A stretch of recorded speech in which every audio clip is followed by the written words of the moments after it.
Hi, I'm Angeline. It's been a while since I've checked in and posted a video here at the Ancient Southwest, and I thought that I would go ahead and give a little update about what's happening in the current Southwest during COVID in my Ancient Southwest journey. Okay, so the world shut down. We are in the time of the plague, and so I decided to use this time to bridge some modern skills into the ancient past. Okay, what does that mean? That means that part of my journey into understanding the way that prehistoric people lived is to learn some of those skills. So I practice basket weaving, pottery making, even like making soaps, things like that. And since the COVID shutdown, I have basically started homesteading in my yard because I haven't been traveling and doing all the things. Plus, I've been extra busy. I've been more busy now than I was pre-COVID because so my husband works film production, and he obviously all film production is shut down. Film production is basically like assembling a small army every time you get together, and completely like incongruous with social distancing. So I mean, money is fine as far as that goes. We're staying afloat anyway, but in order to bring a little extra income into the family and get myself out of the house, because I'm going to go crazy if I stay here all the time with family. I'm an extrovert. I need to be out. And to help the community, I have been delivering groceries for Instacart, and I love it. It's fun. It's like playing like a scavenger hunt game, and then I take people something they need, and then they're super appreciative, and it's an amazing feeling. So I've been doing that for all of those reasons. Plus, I have been homesteading. So I'm going to give you a little tour of all the different things that I have been doing. Oh yeah, and the reason the Instacart is an important piece of this is because I am seeing how much waste we buy every day with our food. I spend day after day putting boxes and cans and bottles and wrappers and everything into the cart surrounding the food that we eat, and it's driving me crazy. And so I have kind of personally committed to reducing the amount of waste that I include with my food that I purchase or consume, and you know, by upcycling what I do buy, and by buying less packaging and recycling what I can, and composting. And you know what? I'm just going to show you. It's just so much easier to show you. So sit back and I'll show you all the ways that I'm, you know, reducing waste and learning some ancient skills while I do it. Okay, here we go. So it all started here. On my birthday, I went out of town. I went on a little jaunt to Arizona, and while I was gone, some very good friends of mine and my family, they decided to give me a birthday present, and that birthday present was this vegetable garden. They dug up all of this planter bed that it was being used, full of weeds, dug it up, put in some nice fresh soil, planted me some tomatoes and some squash and some peppers. Here, we've got some peppers coming on here. We've already harvested one tomato. We got a few more coming on. Green beans are growing back there. They're going to grow up that trellis that is connected to my dining room window. Okay, so this is what started it all. And once this got going, suddenly gardening felt possible. While I was in Arizona, I was with a friend who gave me a gift, which I'll show you now. He gave me some ancient kernels of Hopi corn that were gifted to him by a medicine man from Hopi who is since deceased. And these are real, what you call them, heirloom corn. The seeds were old when I got them. The kernels were old, but he assured me they would sprout if I did my due diligence, and in fact they did. So we have here Yellow, yellow, yellow. This big, big, big one in the middle is yellow corn. The ones with little blue flags, those are blue corn. And then I have a little extension garden. These are a little younger. These took a little longer to sprout, so those are all blue corn. And I planted them according to the Hopi way. And like I say, this again, I planted them according to the Zuni way. But I was telling you that part of this project is learning some of the ancient ways, right? So the Zuni way is waffle gardening. I have 5 corn plants, doing, doing, doing, doing, doing, like that, all together. And then I plant 8 bean plants, 1, 2, 3, 4, so a cross and an X. Dong, dong. So you can think of that as, something like 4 directions. I don't know what the symbolism of it is or if there's stories that go with it, but I plan to learn. And then what's going to happen is these green beans will climb the corn. So the corn becomes a trellis for the green beans, and the green beans lend nitrogen to the corn.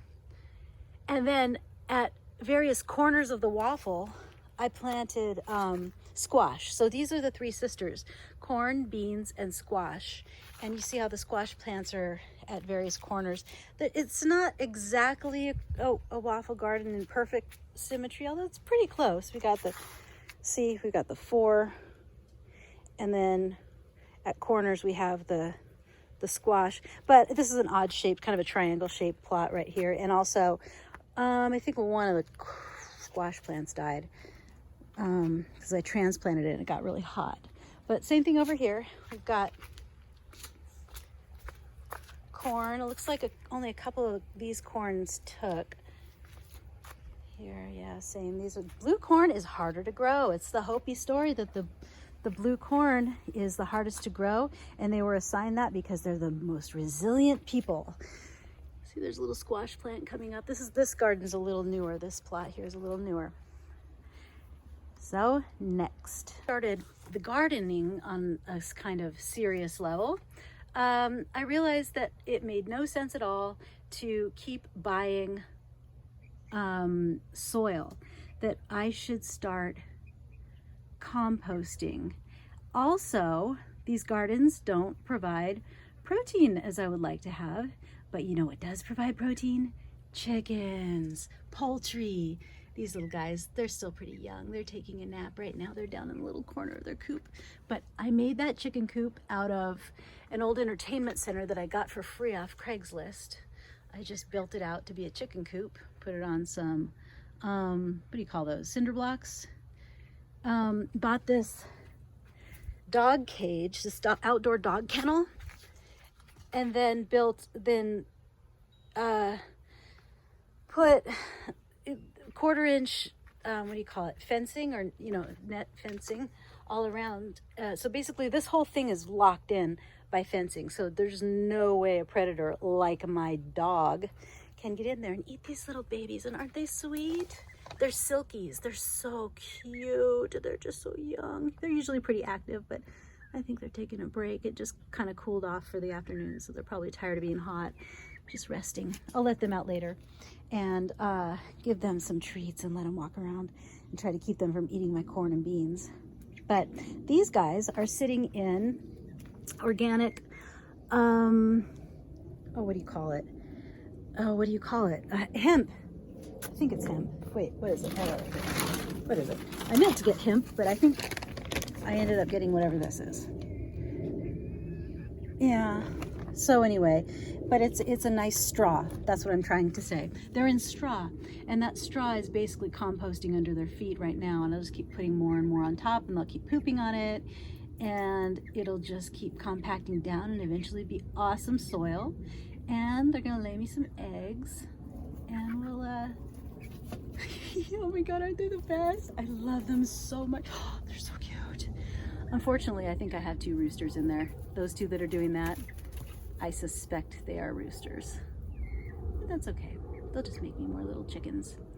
And then I will probably, ultimately, don't tell my kids, but I'm gonna find a way to butcher the roosters and we'll eat them. We're gonna let them run free in a pasture on a farm. That's what we're gonna tell the kids. I don't know. We'll see what happens. We'll see what happens with those guys. So there's step 2. So what do chickens like to eat for protein? Well, they do like to eat eggs. You can cook up eggs and give the chickens protein, but you know what else they eat? I'll show you. Chickens eat mealworms. Look at this. I'm breeding mealworms. I got myself a little $4 container of worms, mealworms from the pet store, and I put them in this oatmeal, and I am going to, this is just the first batch, but the plan is to have a tiered system where these guys will turn into beetles, and then I'll move them into a drawer above it where there'll be some mesh at the bottom. They'll drop their eggs down into the drawer below it, and that's where the babies will hatch out, and then they move them in. Then I'll move them into this bin where they will get old and be ready for food, be ready to feed the chickens, and then then turn into beetles, and then I move the beetles up, and you see that it just keeps going. I help them through their life cycle, and they once I get a lot of them going, these are new. See, they're still kind of cold because I bought them. They come refrigerated. But once I get too many or enough, enough that I can feed them to the chickens, and I have a lot more, I'll sell them to people who keep reptiles. And then this is basically a project that not only pays for itself, but maybe puts a couple of bucks in my pocket. Not that I'm super thinking I'm going to get rich off mealworms, but you know what I mean. Like, it shouldn't cost anything to keep. This should be a self-sustaining system. So, night mealworms. And I'll show you my other worms. Okay, so in here is my red wiggler worm farm. This is part of my composting. This is part of never paying for soil at the garden store, because that seems silly. I've got a world full of dirt that just needs to be fortified a little bit. So I started a red wiggler farm. Red wigglers are the kind of worms that aerate your soil and keep your vegetable gardens really nice. And so this is not a how-to video, so I'll try not to over-explain. But basically, I'm in the process of transitioning this to a different kind of system, but so that's why it looks funky. But they've been in here a while. So everything that's down here basically right now is compost. And this is where they live, like toward the top where I keep putting food. Where every place that there's a flag is where I put food. And so what I do is, look, every couple of days I come and I check. Oh, there, you see them? I come and I check to see if there's any food left right where I fed them. And it looks like they pretty much ate that all up. Oops, darn it. Can't see and focus this time. Okay. All right, let's check them out. Let's look at the worms first. See, there they are. They like to burrow down in there. And all of this, like, soil. What's going on here? Oh, all this nice black soil down there that they're making is their poop. It's all the compost food that they've digested and pooped back out. That's going to fertilize the garden. So what you're seeing here is a little bit of shredded newspaper. Because like I said, I'm kind of transitioning this, so it's kind of funky looking right now. But anyway, I'm going to dig a new hole right next to where I had the old one. Are there any worms there? Yeah, see, they're not really any there. They're mostly kind of over here where the food was. So now they got a new spot. I'm going to put, what I do is I take some of the table scraps, the fresh vegetables, and I put them in the blender, and then I put them in these like little trays, whatever I have, freeze them, and then when it's time to feed them, I just pop one out of the freezer, stick it in there, and then I take some eggshell. We save our eggshells and microwave them for about a minute, and then put them in the coffee grinder and make a really fine powder out of it. So there's two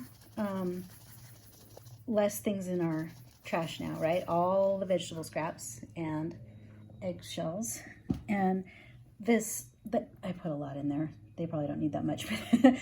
So They like to eat the vegetable, and the eggshell is their grit. They don't have like, they can't, that's how they digest. The grit goes inside their guts with the food, and it kind of grinds in there, and that's their digestive system. So cover that up, put a flag, and now I know where I fed them last. So once I fed them all the way around, then I know this whole thing, it should be full of, basically full of compost. See, I've already done this cycle once, and that's why this is on the bottom. This bucket here doesn't have a bottom in it. It has kind of like a grid in there. And so I've sort of shaken down the old stuff, the like compost, into this bottom bucket. And this is all new dirt that I made for them, and the new habitat that they can turn into compost. I'm gonna pretty it up a little bit. I'm gonna try to kind of change this, like I said. But anyway, so this is how I'm making fresh dirt for my gardens to keep the garden. So when I want to plant anything new next season or something, I'm gonna plant some lettuces soon and some herbs, and this is gonna be what I mix with just ordinary dirt to make my potting soil, or my, the fresh soil that's nutritious for the plants to grow in. And I'm not going to pay money at the store. I'm using my garbage to make more food. What else do I want to say about this? Okay, let's get on to other ways that I am composting and upcycling so that there's less trash in that can. So see all this basil? Basil. Little sad basil trying. Poor little basil that I already harvested. Okay, this is a lot of basil. I need to cut this and eat it. You hear that dog barking? That's my dog trying to eat the chickens. Anyway, so today I'm going to cut some of that basil and make fresh spaghetti sauce and turn that spaghetti sauce into lasagna. Yes, I tried to buy as least amount of packaging that I could in this. I wish I was a cheese maker, because cheeses, the soft cheeses come like this, but so I on purpose, I just tried to buy the least amount of packaging I could. Mozzarella. I could have bought the pre-shredded Parmesan in the plastic container, but I decided to buy it this way because it only comes in this little bit thin piece of plastic, and I could just shred it up myself. I didn't buy the package of spinach that comes in a plastic box or a plastic bag. I spent a couple of shekels extra for the organic one that comes bundled like this, that's no packaging, right? Unfortunately, I didn't have my reusable bags, so these things had to come in packaging. Of course, meat comes in packaging. I don't know how to make that not happen. Ooh, see, look at the deal I got on that. Use it today, it'll be great. What did I want to say more about this? Okay, so yeah, so this is basically, I'm looking at about 4 meals here that will have extremely little waste. Plus, I'm patting myself on the back a little bit for this one because I'm going to make it in the Instapot because it is like 1,000,000 degrees outside and I don't have to turn on the oven for this or the stove. I'm going to do it in my pressure cooker. So I'm going to make the sauce first and then the lasagna second in the Instapot. Oh, I love my Instapot. So then I'm going to, of course, have some food waste when I cut all this stuff up. There's going to be some junk left over, right? So what am I going to do with that? I will put it in here. And, oh, sorry for the noise. Oh, my son cleaned out the chicken food earlier. So he dumped all the chicken food, like the chicken food got a little wet, so I told him to change it. The chickens are his project, by the way.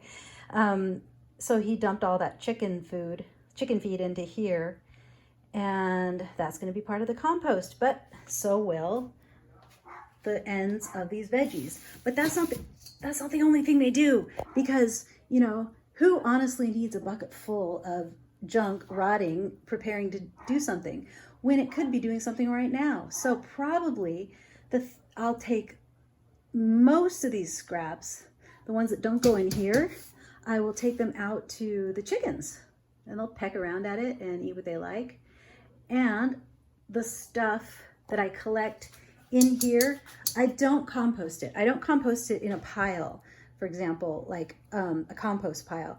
What I do is I dig trenches in between these plants And I put those vegetables right in the ground. So right here you see the little dark spot. That's where the last time I dug in this garden. And there's vegetables composting my garden as we speak. So nothing that is green vegetable matter is wasted. It just goes right back into the garden to make more vegetables. But what about those meats?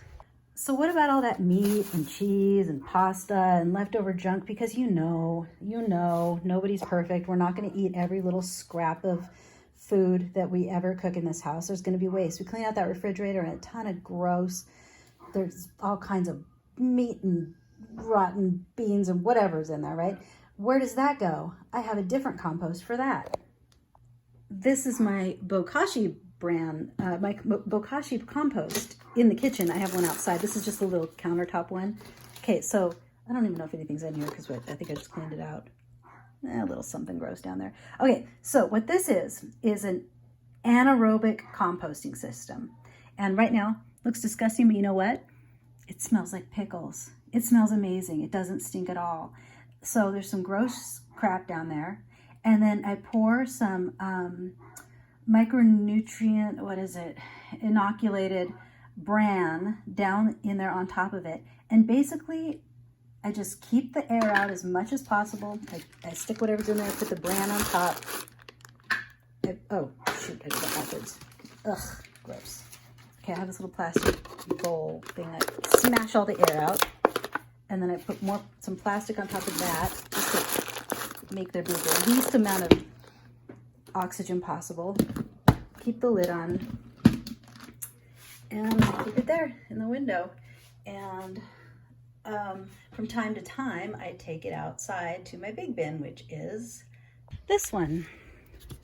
So what's in here is basically the same thing, just on a bigger scale. But see all that yuck? You know what? Stick your nose in there. I'm holding my head right over it. You know what it smells like? Pickles. It smells so good. I mean, it doesn't smell like I want to take a big meal of it, but but it doesn't stink. Take the air out of it. Anaerobic. It does not need, it's the opposite of oxygen. So you can put meat. I put all the meat, everything in there. That is turning into compost. That is turning into fertilizer to make soil for future gardening projects, for planting new plants, whatever. This is the Bokashi brand. I'm going to make some soon. I bought this one. It's just, like I said, it's a, I forget what I wish I could remember what micronutrients in it, but it's inoculated bran. It has, what it is it's wheat bran that has this product called EM1 in it. And that is what activates it. And you just put a little bit over it. Every time I put something gross in the bucket, I pour a little bit of that over it, and it just breaks down. It just ferments. It ferments. That's how it breaks down. It ferments, and it's just turning into fertilizer. So that is more garbage that does not go in the landfill. It just goes back to making more food for us. Now, what else did I want to tell you? Oh, I'm going to show you where I've been sleeping because it's so freaking hot out. Before I show you where I've been sleeping, see this bucket full of water?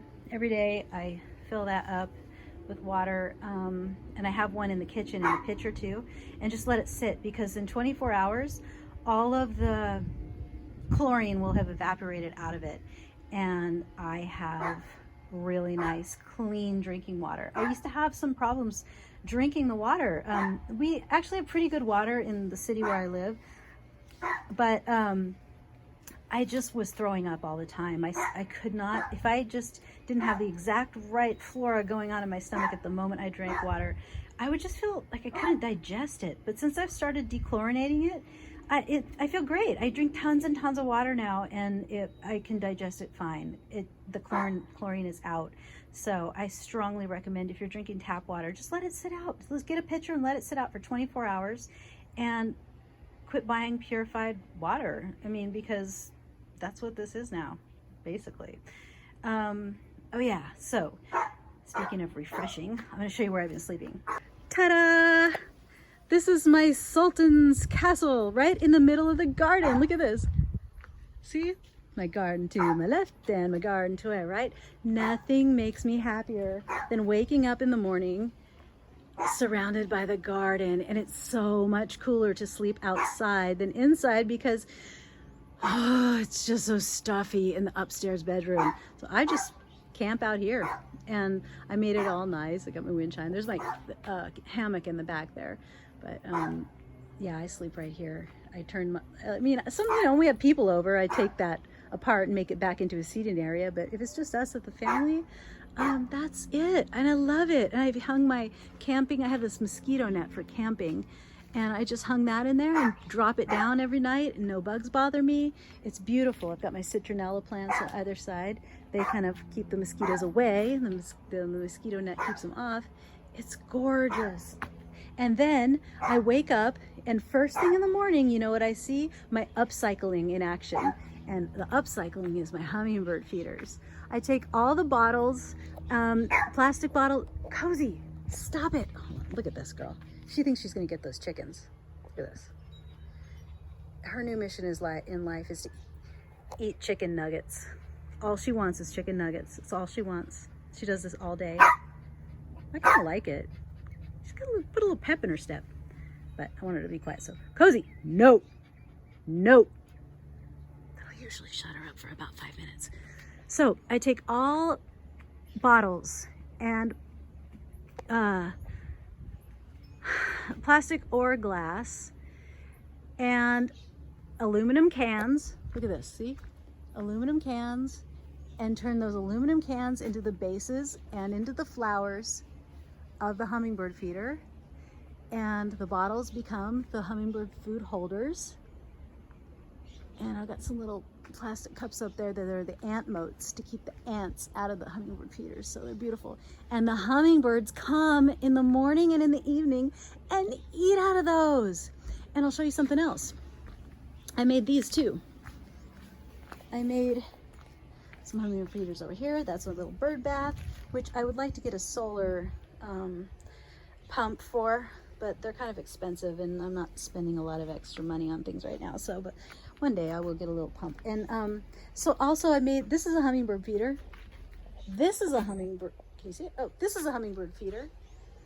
And I got these flowers at the dollar store and just put like, basically this is just a cup full of, it's just a little plastic cup, I could use a tin can for that, the bottom of a plastic bottle, anything. And I just covered it up with duct tape to make it red, because hummingbirds like red. And then I filled it up with the hummingbird food. This is just some wire. I just bought one spool of wire and I use it for everything. 16 gauge wire. So anyway, this is they just poke their little nose in there. They can sit on the wire if they want to. And I've got another one, another hummingbird feeder I made here. Ant moat feeder, dollar store flowers. What, you can't see it. Oh yeah, this is aluminum can. Upcycle. All of these hummingbird feeders are made of things that are not going in the trash. Yep, not going in the trash. I'm saving all bottles and all cans that come to our house, and I am making hummingbird feeders, and I am going to have I've decided I'm going to have hundreds of hummingbirds. This is going to be hummingbird headquarters, this little forest over here at the back of my yard. There, and I'm going to hang them all over there and all over there, and that's what's going to happen. And what else? I'm upcycling food cans too. I have another project I'm doing with those. So any canned item, like this can of tomato paste, which I need to make sauce. I'm going to save this can. I'm working on a project where I think what I'm going to do is about those cans, paint them with some interesting color of Rust-Oleum or something, and make chains of them, like put them all circles next to each other and create some kind of nice trim for these ugly, ugly windows. I hate staring at these. I have this beautiful garden and then these ugly window trims. I hate that. So what I want to do is make some window trims, and I'm going to do it out of those aluminum cans. I'm going to, like I said, I'm going to make a bunch of circles that connect, metal circles that connect. and paint them with Rust-Oleum, and that'll just be a cool trim that I've upcycled out of trash. Now, what about the bones? The animal bones. I got plans for those too, and the cardboard bones that I had in the freezer. I'm saving bones, so I just stick them in the freezer whenever we have bones from a meal. Stick them in the freezer because I'm saving them up, plus all this crud I'm saving. The cardboard and everything going, you know, is going in here. Anything plastic containers, any containers of any kind are going in here, but there's a lot of cardboard in there. And I have I have another stash of cardboard. See, this is something I would use to like freeze the worm mash in to feed the worms, but also I could use it to start seedlings in. But so cardboard like this, for example, all the cardboard, and I have some hardwood. I'm going to burn these bones. I'm going to burn them twice. I'll burn them once, mash them up, and then burn them again with some nice hardwood. And then that will make them into a very brittle ash bone combo. Oops, where am I going now? Don't want to throw that in there. Which will replace this kind of thing that you purchase. This is great. I mean, bone meal is what you put in if you want to plant some, I don't know, whatever. If you want to plant a tomato, you stick some bone meal down in there. But I'm like, why am I buying bone meal? It's a fertilizer. It's, you know, it's food. It's great for your garden. But why would you buy that?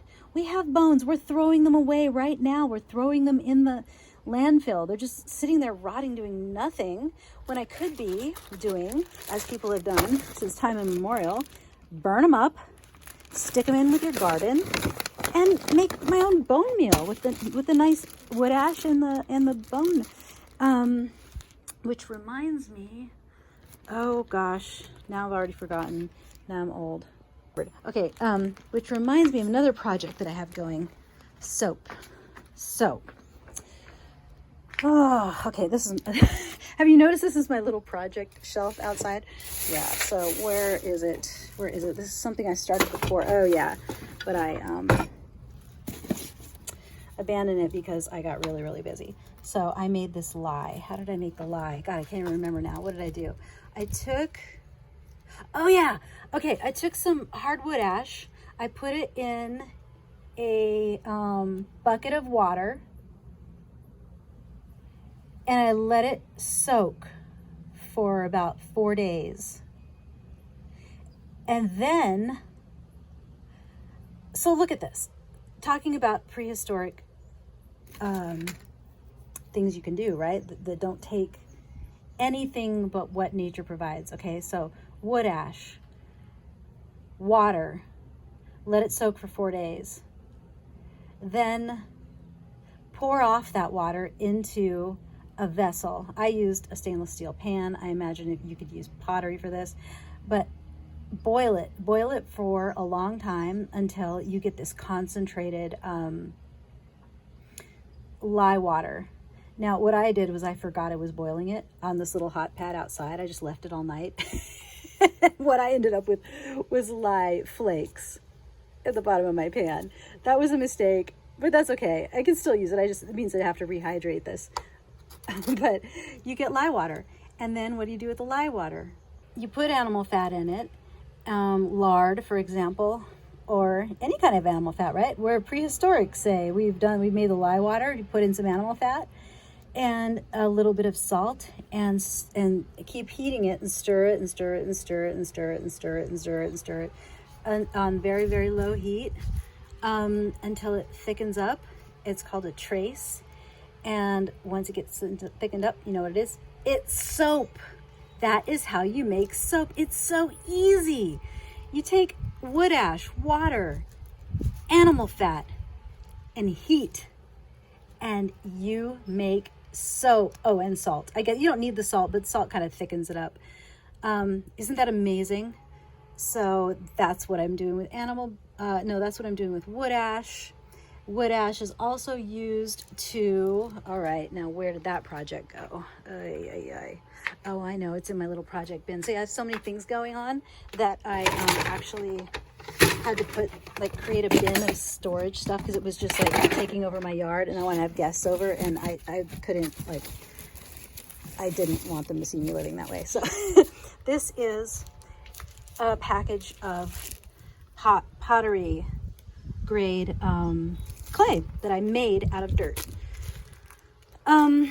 So all I did for this, and so basically what I was saying about the wood ashes, you temper the clay with wood ash so that it won't crack when you cook it in ashes in the ground.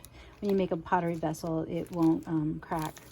So I've experimented not with cooking this clay yet. I've only experimented with air drying it. Oh gosh, where did that thing go? I don't know. I mean, as you can see, things have gotten a little out of control here on the ancient Southwest homestead. Okay, here we go. I just practiced with this. Like, this is just an air dried vessel I made out of this clay that I made. How did I make clay? Okay, let's go over here. I made clay by digging up some dirt, soaking it in water, making a sludge out of it, and then taking some of my, do I have it in here? No, it's in the, okay, I got another junk pile over here probably with that stuff. No, it's on the other side of the house. Okay, see how I live? This is what the inside of my brain looks like. So I went down to the hardware store and I said, please, can I have some, from the screen repair counter, I said, do you have any broken window screens that you don't want anymore? You know, they're just, you can't use them for anything. And they're like, yeah. And they gave me like 5 or 6 window screens, which I used on the chicken coop to create a vent window. And I use for this for screening just about anything, but it comes in handy for this because what I do is I take 2 buckets.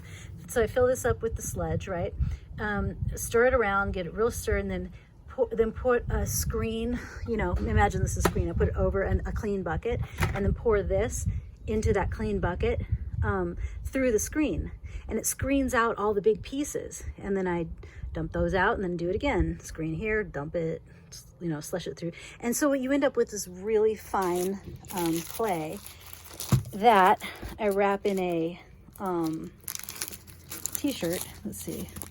Yeah, let's see. Get the really fine clay, and then you wrap that soaking wet clay in a t-shirt, which I actually think I have a clump of it over here somewhere. I might have thrown it out because I let it go so long that it just turned into something really, it turned into a vessel of its own. It turned into basically a cannonball of clay. Yeah, I guess I threw it out. Oh, wait, is this it? Oh, here it is. Here it is. Okay, so hung it in an old t-shirt, let it drip, drip, drip, drip, drip until it was pliable, and it feels like clay. Now, right now, this feels like a bowling ball because I forgot about it, but the first batch did not feel like a bowling ball. It felt like clay. So take it out of its t-shirt, put it in an airproof container, or pinch pot, make something out of it, air dry it to a bisque, which is basically what this is, and then next phase will be to try cooking it in the ground and hardening it up and see how that works. But practice, practice, practice. And you know what? None of this costs money. It doesn't cost anything. I went over there in the forest, dug up some nice loamy earth, put it in my bucket with water, used a free screen I got, and voila, hung it up in an old t-shirt, basically upcycled this old t-shirt, right, into something useful, basically another screen. And I can make things, you know? So, if you had been at all curious about why I haven't been posting any videos lately, that's why. Because I have been working and I have been working and I'm working some more. And when I go to work, I come home and I work. But that's good for me because I don't do well when I languish. The first month of COVID, I'll show you what I did. This is what I learned to do during the first month of COVID. I learned to do this pointillism kind of dot art. And I because I make Huichol bead art, but I wanted something that went a little bit faster, a little more satisfying. And so for fun, I started this dot art. This is the royal eagle, a symbol, a southwestern symbol. It's associated with the sun. We've got the blue deer that leads the Huichol to enlightenment through the peyote plant, and is also seen in the flames of the fire while you are communing with the gods within the peyote experience. And this is just kind of a mandala flower I made, and that's actually something I made for my son. It's not done yet. I gotta put some more on it. He wanted something. So anyway, these are a few things I made. These are actually in my Etsy shop right now if you're interested in purchasing something like that, or even a triptych of sorts. I had a hummingbird, but I gave that one away to the, oh no, I just hung that back up.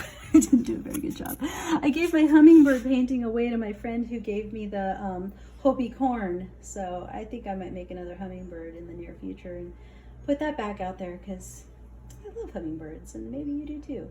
So that's what I did the first month of COVID. But honestly, I started going a little stir crazy. I was in the house with my husband and my kids, and I just got so sick of it. So I ran into this guy at the drugstore who was doing the Instacart shopping, and I was like, what are you doing? And he explained it to me. I was like, that sounds fun. So I got busy doing that, and that's pretty much what I do.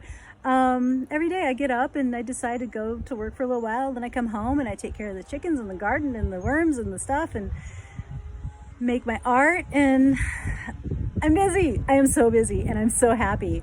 I love this quarantine. I'm not saying I love a global pandemic or a disease or anything, but I'm saying that, and I encourage you to make the most of this time. I have made the most of this time of being forced to be home. I just use the time to get curious and learn some things that I've been wanting to do for so long, and that is some survival skills, some ancient skills. You know, some of them are ancient, some of them are not so ancient, but you know, it's getting there. It's like getting closer to the earth and making less problems for the earth at the same time. Before you go, I gotta show you one more fun thing that I made. I made a hanging chair. In this house, the person who lived here before had this installed in the backyard. He used to use it for training martial arts. It was for a great big heavy punching bag. It held a big heavy punching bag. And so we had this, I call it the boomerang chair. It's this chair that what used to be in my son's room, but the what do you call it? The elastic got kind of weak, and so it stopped being a good chair, and it was just sitting there being junk. So I took all the hardware off it, and I attached these ropes, and I threw a beanbag on top of it and hung it from this weird thing that's been sitting in our yard that looks like a gallows. And now we all swing in it all the time. And my youngest son, he's like, I swear, he's like gonna fly to the moon one of these days. He's like, keeps calling me out and going, Mom, look! And he keeps going higher and higher, and he loves it. So I turned this trash and this weird thing in our yard and upcycled an old chair into something really fun to sit in. And that's it. That's the other thing. And I think if you catch me in a couple of days, you're gonna find a bunch more stuff that I've gotten up to, because it seems like there's no end. See this? This is something, I got off Craigslist. I got 6 of them. Huge leaves. Aren't those hilarious? I'm gonna put those in my garden somewhere. I haven't decided what yet. Right now they're kind of being shade for the chicken coop, which is good, but they've got to have a better use, I think. So if you've watched this far, I thank you. I hope you enjoyed it or got something out of it, and stay in touch. And I will talk to you again really soon. May the fire inside you continue to burn brightly.